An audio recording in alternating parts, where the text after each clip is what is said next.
Ya hoy prácticamente cerramos el primer mes de postura de paternidad y definitivamente esta serie ha ido removiendo el corazón de la iglesia. Siempre hablar de paternidad nos va a tocar muy íntimamente en cualquiera de los aspectos. Pero también entiendo que estamos en un camino hacia una santidad, a una sanidad y una libertad total. El Padre nos santifica, el Padre nos libera. Y de una o de otra forma todos estamos regresando a nuestro diseño original. La mayoría de nosotros, por causa del pecado, los seres humanos por causa del pecado, no expresan su realidad en Cristo. Entonces, a medida que el Padre empieza a hacer esa obra santificadora en nosotros, y gracias a la misma gracia, Él nos va limpiando y vamos volviendo a ese diseño correcto. Una correcta revelación de la paternidad de Dios nos va a permitir desarrollarnos de una manera más saludable en nuestro desempeño en el matrimonio, como padres, como hijos, como discípulos, en todos los aspectos, como jefes o empleados. Nos va a fortalecer de una manera integral. Y estaba meditando que las últimas 3 prédicas que hablan de paternidad se han titulado en alguna parte del mensaje con el nombre de Jesús. Y veo como el Espíritu Santo ha sido intencional en lo que está haciendo.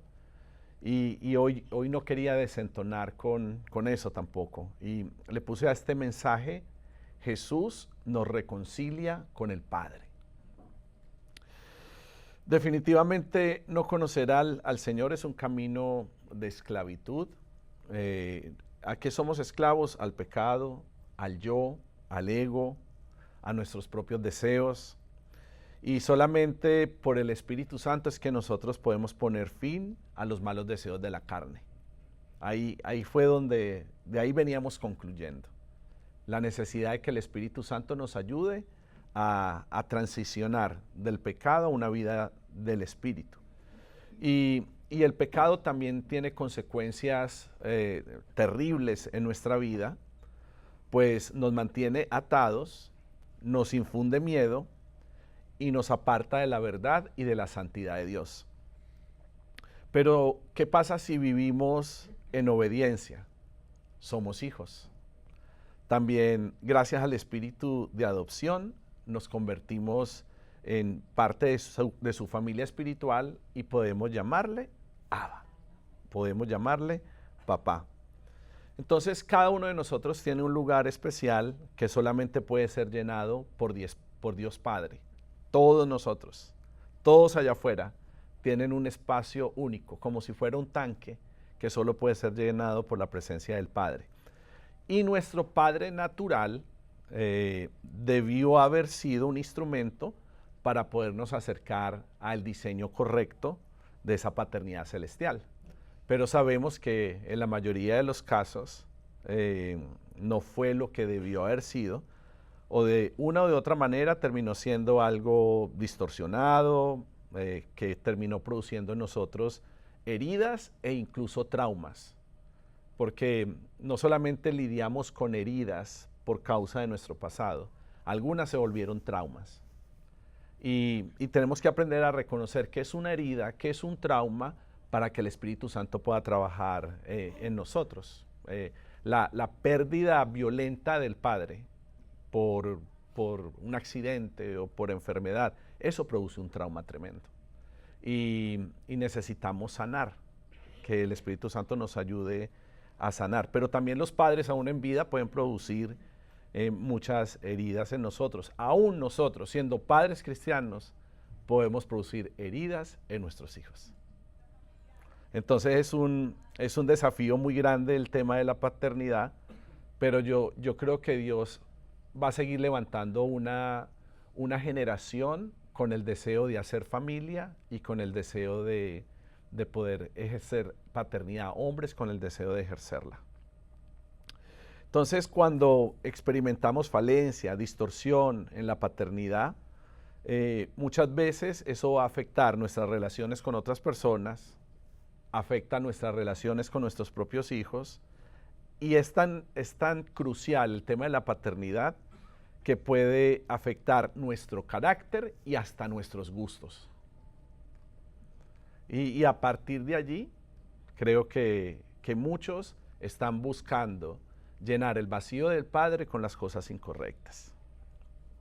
Por eso necesitamos reconocerlo, verlo en nuestras propias vidas, también para poder ser instrumento en la vida de nuestros hijos y de las generaciones que están allí con esa ausencia. Entonces, cualquier esfuerzo de espiritualidad del ser humano debe radicar en encontrarnos con la paternidad de Dios. Si nuestras dinámicas espirituales no nos acercan al Padre, si ese no es el centro de nuestro deseo, toda búsqueda se va a convertir en religión.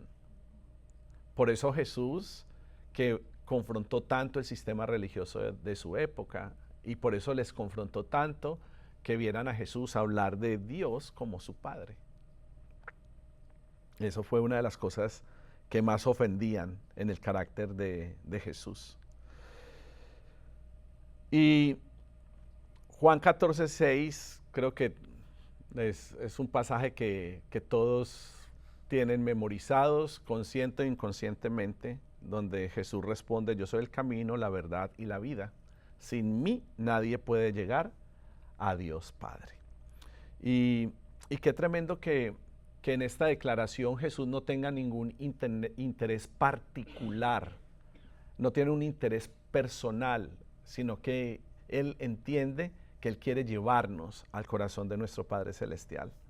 Y por eso nosotros debemos de responder de la misma forma.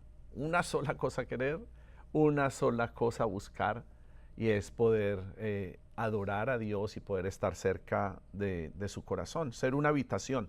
Como decimos, ser el hogar de Dios aquí en la tierra. Y ningún esfuerzo nuestro por buscar el corazón de Dios va a ser en vano, porque Él no es alguien que se esconde, Él es alguien que se revela, que se muestra, que se deja ver. Por eso nosotros no deberíamos de tener una fecha de caducidad en nuestra búsqueda y debemos de mantenernos muy frescos y muy vigentes.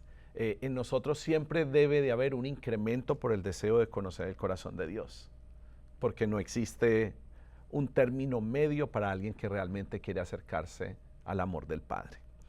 Y todo esto tiene que ver con una base teológica que necesitamos saber para entender cómo la podemos aplicar a nuestras vidas.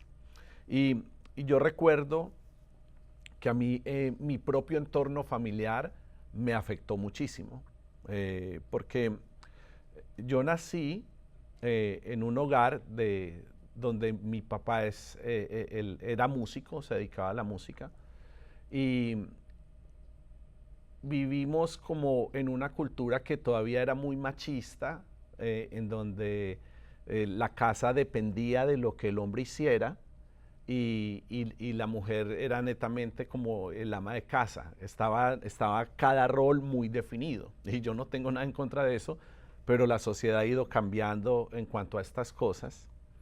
Pero por la profesión de mi papá, por su propio entorno, yo crecí en medio de ver mucho licor. Entonces, básicamente mi hogar era un hogar de alcohólicos. No solamente mi papá, sino que mi mamá también. Creo que experimentaban un alcoholismo social. Como que cada vez que era fin de semana había que hacer algo, pero era para poner la botellita encima de la mesa. Y por eso es que yo siempre rechazo, porque ni lo apruebo culturalmente. Quien se escuda que no, es que culturalmente somos así y estamos en la bebedera porque culturalmente lo hacemos. Yo nunca voy a justificar eso, porque entiendo el mal que le puede hacer a una familia, que le puede hacer a una persona. Y siempre digo que si usted no puede hacer una reunión y no tener licor de por medio, definitivamente hay una atadura ahí. Y no tengo problema con que alguien se tome de vez en cuando un vino, un cóctel o algo. O sea, no no es pecado hacerlo, pero si siempre tiene que haber, ahí tiene que haber un problema también. Si no puedes pasar a hacerlo sin tenerlo presente. Y yo recuerdo que por un tiempo, cuando yo conozco al Señor, yo traté como de justificar esas falencias en mis papás. Y poco a poco fui aprendiendo que tenemos la tendencia a justificar los errores de los padres. Y cuando justificamos los errores de los padres, ese es un camino poco saludable para una restauración total. Porque no podemos encubrirlo. O sea, quien es padre debería de asumir su responsabilidad y también pues prepararse para hacerlo de la mejor forma. Pero decir, no, es que viene de esto, viene de lo otro, crea una especie de espejismo que no termina de permitirnos a nosotros soltar un perdón genuino. Y si bien yo pude entender cuando empecé a conocer la historia de mi papá muchas cosas, no significó que lo justificara, porque entonces yo perfectamente hubiera seguido la cadena de errores y de maldiciones generacionales. Y entiendo que no es por mi mérito que muchas cosas se rompieron, es por la misericordia de Dios, por la gracia de Dios en mi vida. Pero sí vi como mi papi fue huérfano como desde los 4 o 5 años. Perdió a su mamá. Imagínate uno perder su mamá tan chiquito. ¿Quién va a encargarse de ti? Y mi abuelo se casó con una señora, se volvió a casar, tuvo hijos. Entonces los hijos del primer matrimonio de mi abuelo eran como los recogidos. Parecía que no fueran hijos legítimos. Entonces mi papá me cuenta esas historias que se iba a estudiar y sus hermanos tenían zapatos, a él lo mandaban descalzo, a sus hermanos le daban desayuno, a él lo mandaban con una aguapanela escasamente. O sea, había una diferencia radical entre unos y otros. Imagínate el nivel de resentimiento con el que uno puede crecer al vivir todo eso. Y como que a mi papá le tocó la típica madrastra como de telenovela, de película de terror, o sea, la mala. Le tocó la mala. Y vivió todas estas cosas. Y empecé a entender cosas en mi papá, le empecé a preguntar historias. Y eso sin contar con el trasfondo de mi mamá, que tenía un trasfondo también bastante complejo y delicado. Mi mamá en un hogar de un hombre súper mujeriego, que cualquier mujer para él era una oportunidad. Y se acostó, yo no sé, yo creo que él ni sabe con cuántas mujeres se acostó en la vida, porque era demasiado promiscuo. Y mi abuela, codependiente de ese hombre, nunca pudo terminar de poner límites o de salirse de ese problema, sino que aunque decía que perdonaba constantemente, vivía atada al miedo de cuándo va a ser la próxima, y evidentemente siempre había una próxima. Yo tengo en mi memoria imágenes de discusiones de mis abuelos, porque descubrieron a mi abuelo mal plantado hasta con una persona como del aseo o algo así. O sea, él era bien dramático. Y no es que una persona del aseo sea mala, pero para nosotros que lo veíamos como una persona, él llegó a tener una empresa, llegó a tener restaurantes, entonces uno lo veía como que era alguien diferente y chocaba mucho el ver o darnos cuenta de todas estas cosas. Entonces todo ese entorno, el entorno de padre, el entorno de madre, lo que ellos mismos traen, viene sobre la vida de nosotros y empezamos a lidiar con un pocotón de cosas.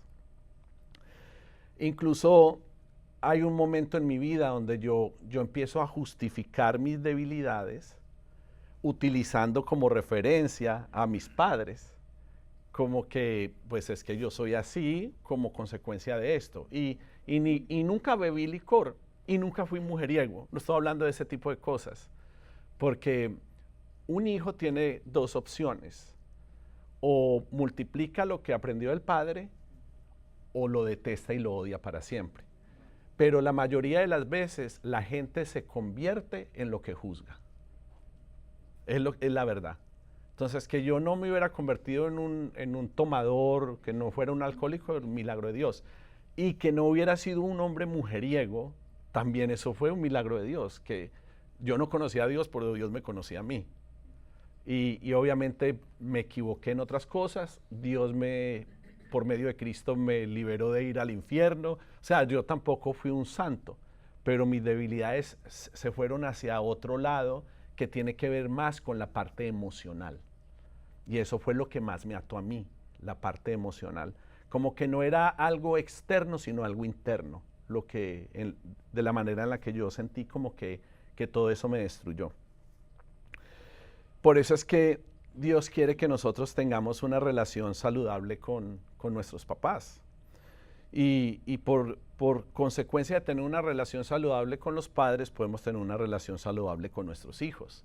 Pero ¿qué vemos hoy en día? Relaciones de padres e hijos supremamente tóxicas, incluso en la iglesia, donde Cristo debería ser el centro, donde las relaciones deberían ser saludables. Uno ve mucha toxicidad. Es que es muy difícil ser papá y es muy difícil ser mamá. Ahí se te acaba la espiritualidad. O digan ustedes si no. Yo los he visto. Yo me he visto. Es difícil, yo lo entiendo. Yo lo entiendo. Por eso tenemos que pedirle a Dios que nos guíe, para que no creemos vínculos tóxicos, para que no creemos relaciones codependientes, y mucho menos para que tengamos idolatría por nuestros hijos o idolatría por nuestros padres, porque también lo veo a menudo. Y lo que necesitamos es que la gracia de Dios venga sobre nosotros y poder tener unas relaciones que agraden a Dios y que lo glorifiquen.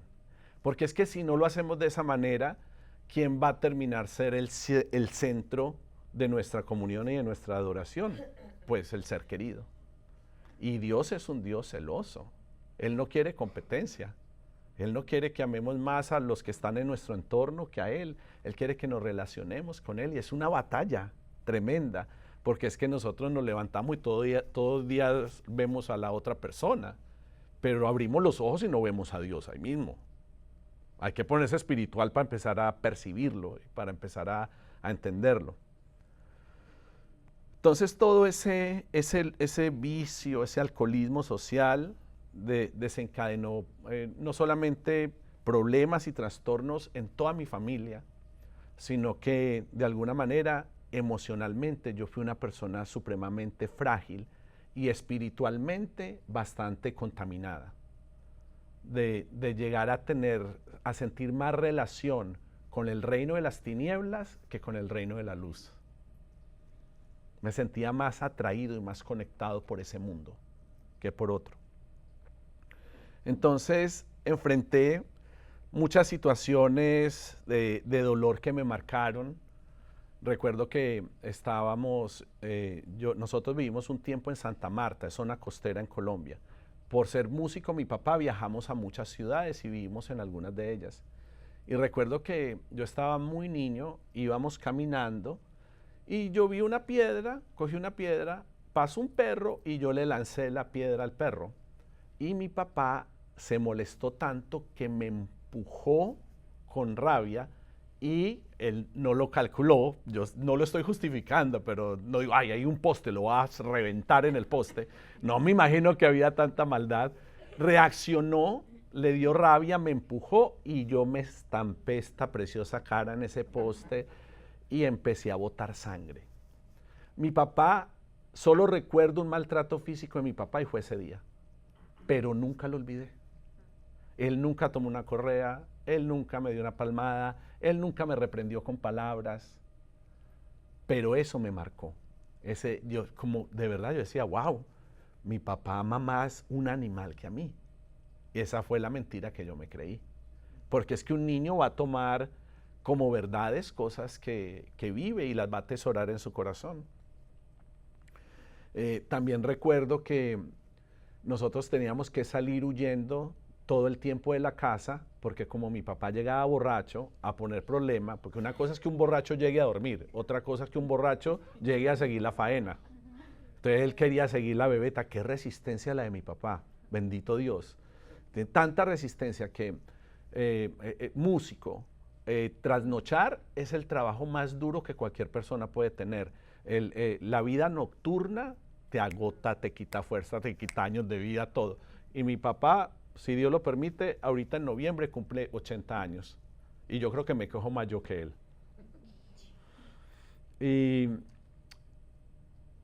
Y llegaba y llegaba a poner problema, todo el mundo se tenía que levantar, muchas veces para evitar el conflicto teníamos que salir en la madrugada o para donde mi abuela o para donde mi tía, y yo crecí con todo eso.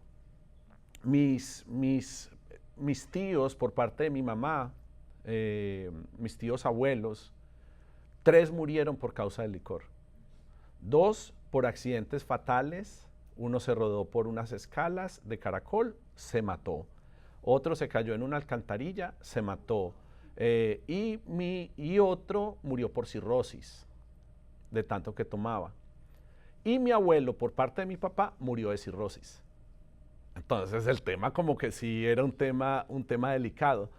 Y yo siempre por ejemplo, a mis hijos se los digo y se los hablo así, porque a medida que pasan las generaciones, como que eso, hay como una atracción hacia eso.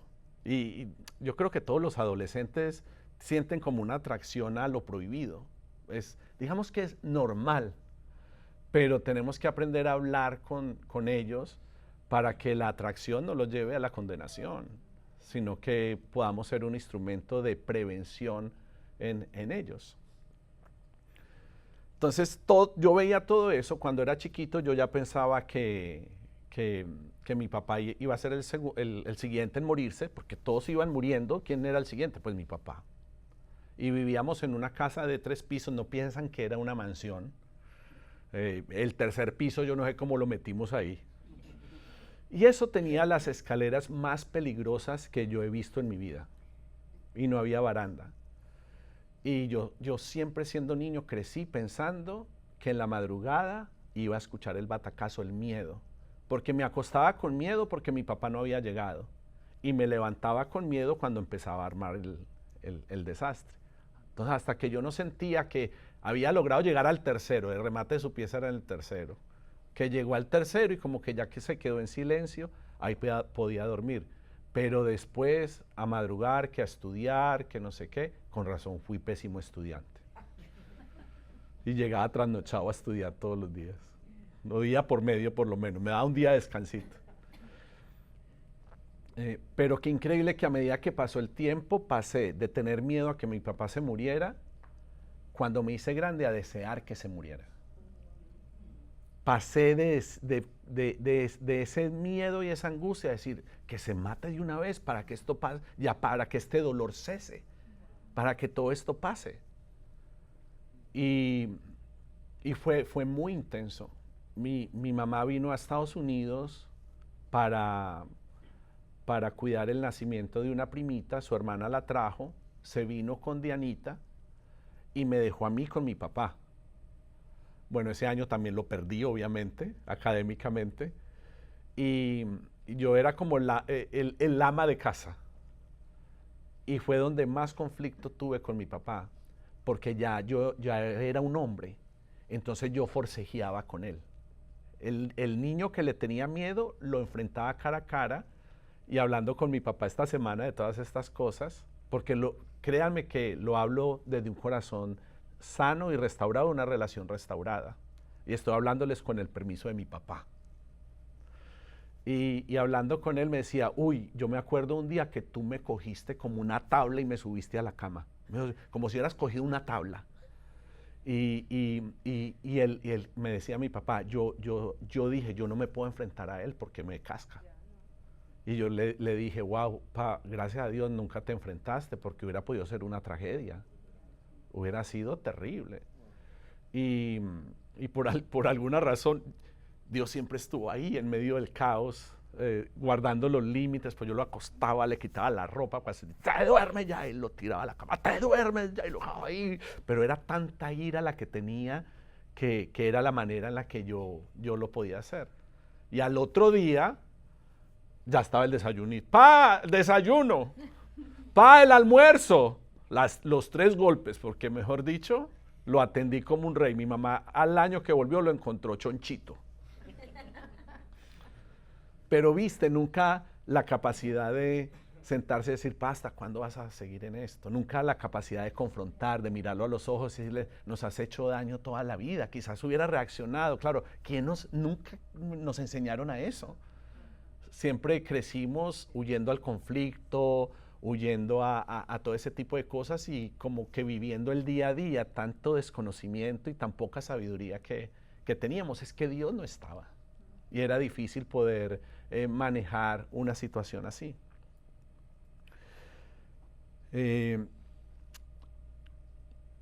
Mi mamá, por su lado, me infundió muchos temores. Todo lo que yo iba a hacer a mi mamá le daba miedo. Entonces, yo hasta hace poquito tenía miedo hasta montarme un avión, pero pánico, hasta que Dios me empezó a hablar y me dijo, pues, ¿hasta cuándo? Parece chiste, pero hasta le pagaba a Erika para que me sacara una cucaracha de la casa, porque me daba como miedo, o sea, todo me daba miedo, heredado de mi mamá. Y yo le dije a mi mamá, voy a ser político porque este país necesita alguien que pelee por la nación, por los desprotegidos, por la injusticia. O sea, yo quería ser un político de Colombia. Yo dije, yo voy a ser presidente de Colombia. No, mi mamá casi se muere. Casi se muere y ya me vio en el ataúd. Me dijo, no, pues que a usted lo van a matar. Lo van a matar. Y efectivamente, a los políticos en Colombia los matan. Y a los que quieren hacer las cosas bien, los matan. Y yo recuerdo pues que yo vi la reacción de mi mamá, que dije, no, pues político no puedo ser. ¿Cómo voy a ser un político? Por eso fue que empecé a inclinarme más a las comunicaciones, que también matan periodistas en Colombia. Entonces me metí a algo más tranqui que ser pastor.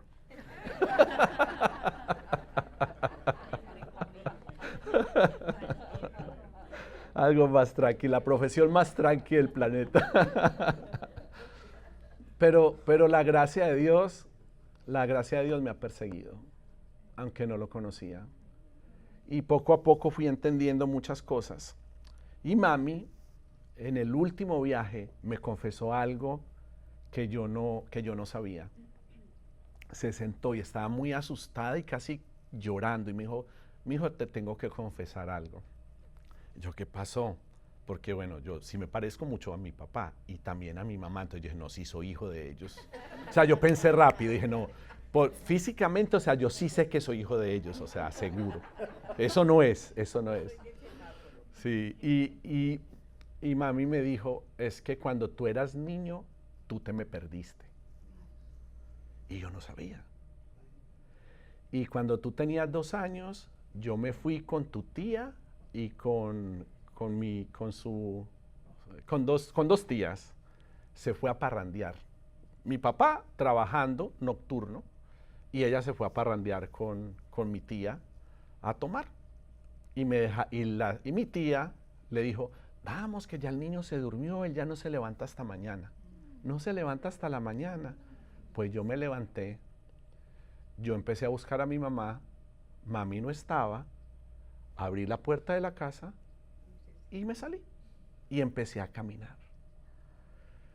Y empecé a caminar por las calles, por cerca al estadio en Medellín y me fui. Poco a poco yo he empezado a tener como un flashback de eso. Poco a poco me voy acordando de cosas. Y dice que cuando ya iba a cruzar la avenida más grande y peligrosa, un celador de la zona, un seguridad, me vio solo y me cogió de la manito. Y empezó a caminar conmigo como hacia el barrio, hacia adentro. Mi mamá llega a la casa, cuando ve que el niño no está por ninguna parte, empieza enloquecida a gritar y a decir que dónde estoy, y empieza a correr, a buscar, salió a la calle, no sabían por dónde correr, cuando ven que un seguridad viene con un niño agarradito de la mano. Y mi mamá pues ahí se me tira, reacciona, y ella mantuvo ese secreto a mi papá y a mí. Me lo reveló cuando yo tenía 51 años, 50 años. Pero cuando ella me contó ese suceso, yo terminé de entender muchas cosas en mi personalidad. Porque siempre tuve la sensación de que me dejaban solo. Y siempre tuve la sensación de que me dejaban abandonado. Y yo no entendía por qué. Pero todo el tiempo en las relaciones yo sentía abandono. Abandono, abandono, abandono. Cuando mi mamá me contó eso, yo empecé a comprender la raíz de mis inseguridades, de mis miedos y de todo lo demás. Entonces mami vino a contarme esto como un sello de un proceso muy intenso en los últimos 2 años y medio que yo he tenido. Yo he hecho terapia, yo me he visto con psicólogos, yo me he visto con especialistas, yo he tenido citas pastorales, hice como un proceso de SOSO, que es un proceso de sanidad de la iglesia Betel. O sea, yo he hecho muchas cosas y todo ha contribuido. Pero conocer la verdad fue lo que produjo más sanidad en mí. Porque la verdad te hará libre. Y más allá de cualquier tipo de terapia, de gente con la que he hablado, que me ha ministrado, los últimos años han sido de mucha búsqueda y de mucha intimidad con el Señor. Y en la intimidad con Dios, Él me empezó a hacer como una radiografía de mi corazón. Y me empezó a desmenuzar cada una de las debilidades en mi vida, las debilidades de mi carne, de mi carácter. Y he vivido procesos intensos de libertad y también he vivido procesos intensos de sanidad.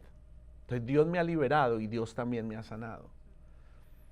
Y ustedes saben que yo les dije, Dios quiere que nosotros seamos irreprensibles y que haya un balance entre el espíritu, el cuerpo y el alma.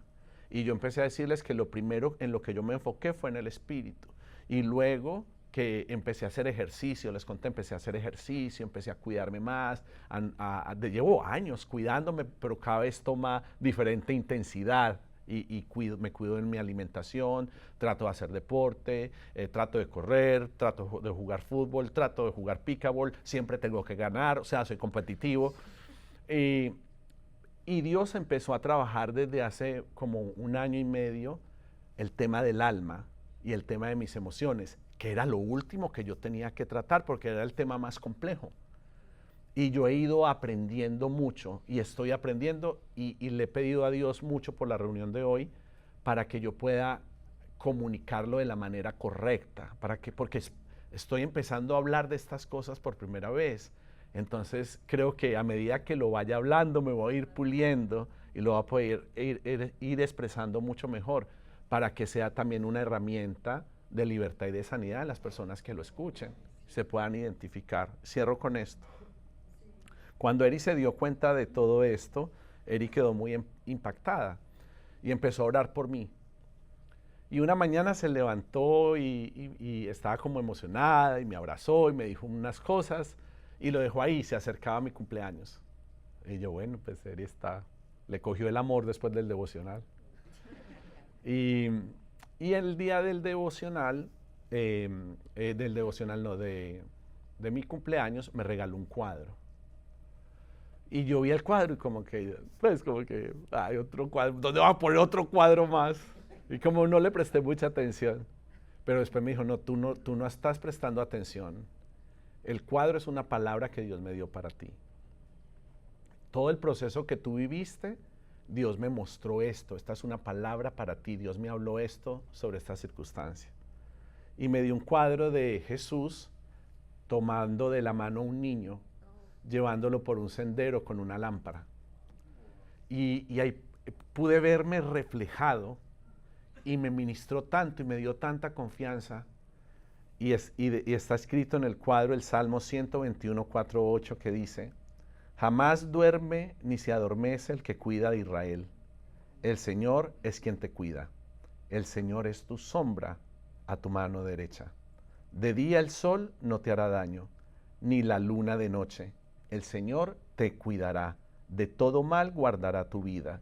El Señor cuidará tu salida y tu entrada desde ahora y para siempre. Y eso fue un sello tan poderoso para mí, y empecé a entender cómo la paternidad de Dios ha sido el eje principal de mi vida, aun cuando yo no lo conocía, y cómo Él en los momentos de mayor incertidumbre estuvo ahí. De hecho, uno de los momentos más traumáticos, el devocional se alargó hoy, uno de los momentos más dramáticos cuando era niño, fue un día que mi mamá le tocó salir de la casa sola.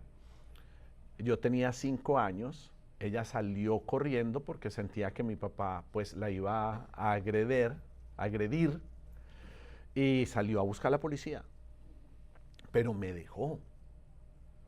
Entonces yo salí al balcón de la casa y vi a mi mamá cruzando un puente sola, llorando, y yo al lado de mi papá completamente embriagado. Me sentí completamente solo, abandonado y en peligro. Y recuerdo que en uno de estos momentos espirituales, en el Soso, eso salió a la luz y Dios me recordó ese momento, y la terapista me empezó a decir: empieza a mirar a tu alrededor, ¿qué ves? Y entonces le dije: veo a mi mamá llorando y yéndose. Sigue mirando, veo a mi papá tomando con un amigo. Está tomando con un amigo, no, ni me está mirando. ¿Qué más ves? Y yo era como si estuviera haciendo un 360 y fui dando la vuelta. Y cuando doy la vuelta completa, vi a Jesús. Y yo empecé a llorar y le dije a la terapista: estoy viendo a Jesús. Y ella me dijo: viste, Jesús nunca te dejó solo. Tú no lo percibiste, pero Jesús estaba contigo. Jesús estaba contigo en los momentos más difíciles y cuando tú más los necesitabas, solamente que no lo habías percibido. Entonces el corazón de cualquiera empieza a sanarse, empieza a restaurarse, se empieza a llenar de esperanza, se empieza a llenar de valentía. Y confrontar la verdad nos va a ayudar a sanar, a experimentar la libertad, y vamos a poder glorificar a Dios. Yo perdoné a mi papá hace muchos años. Cuando Dios me dijo que lo tenía que perdonar, yo le dije: ¿pero por qué? ¿Por qué? Porque yo siento que no tengo razones para perdonarlo. Y me dijo: ¿te gusta el hombre de Dios que tú eres? ¿Te gusta ser un hijo de Dios? Y yo le dije: está en mi identidad. O sea, yo no era nadie hasta que entregué mi vida a Cristo. Lo más hermoso que a mí me ha pasado en la vida es encontrarme con la paternidad de Dios. Y Jesús me dijo: entonces tú tienes que estar muy agradecido con tu papá, porque tú eres un profeta, porque tu papá es un profeta. Solamente que en tu papá está dormido y en ti despertó, pero tú heredaste el depósito espiritual de tu papá. Yo: ¿what? O sea, le quedé viendo. Pero ahí me enamoré de mi papá. Ahí lo pude perdonar, eso fue instantáneo. Yo: no, si el tesoro que está en mí, que está avivado, viene de ese depósito, yo lo voy a honrar el resto de mi vida. Y yo a mi papá lo veo y le digo: Abba, porque yo aprendí viendo las series judías, que los niños le dicen Abba al papá, y yo le digo a mi papá: Abba, Abba. Y me sale del alma, de un corazón sano y de un corazón restaurado. Y mi viejito se ha dejado amar. Se está dejando amar. Y hace unos años que estuvo aquí, que estuvo tan enfermo que pensamos que venía a morir a América. Yo esté tan pinchado y no morirse a Estados Unidos. Pensamos que se nos iba el viejo en una Navidad, y ahí nos volcamos Dianita y yo a amarlo, a cuidarlo, a consentirlo. Él ahí sintió el amor de Dios. Y Dios me llamó no a esperar que Él me sane, sino yo a sanarlo. Y hablamos esta semana por teléfono para pedirle permiso que me dejara hablar todas estas cosas. Y me dijo, mijito, Dios siempre estuvo con nosotros. A él no le sale decirme perdón. Y él usa el chiste como mecanismo de defensa. Y lo único que hizo fue hacerme reír. Pero entiendo que hay sanidad, entiendo que hay revelación y entiendo que mi papá no me debe nada. Que yo soy aquí el que le tiene que modelar, el que le tiene que enseñar, el que le tiene que dar y el que lo tiene que amar desinteresadamente.